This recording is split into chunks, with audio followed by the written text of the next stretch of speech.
ชิ้นคือเป็นตะเซฟเลยพ่ เดี๋ อ ยวจะ ค้า เอาอย่าง ลูกชิ้นเจ้าขายเท่าไหร่ ไม้ละห้า ไม้ละ5อ๋อ ไม้ละห้าเอากี่ ฉั ไม้ น ครับ ขออัน5 ไม้เด้อ เฮ้ย 5 ไม้เขาขอ5 ข ไม้ อห้าไม้ จ้ะ เอาอย่างอื่นเลือกเลย เอาเลยเจ้าตามสบายเลย เอาฮอทดอกครับ ฮอทดอกเหรอ ฮอทดอก อันนี้ด้วย2เนาะฮอทดอกด้วยเนาะโอ้ เอาใส่ถุงเลยเด้อ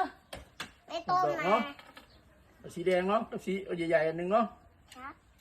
อ้าว เอาใส่ถุงเลยบ่ต้องน้ำจิ้มน้ำเจียวบ่ต้องเอาพักก็บ่เอา น้ำจิ้มกระเบาพักกระเบา เออ แนวแนวแนวแนวแนวแนวแนว ไม่บอกยังไง บ่เอาหยังขอสักทีแหละ นี่จะได้น้ำจิ้มของให้เลย บ่ค่อยบ่เอา ขอซ้ำนี่แหละ เอาขอบคุณหลาย ขอบใจหลายเด้อ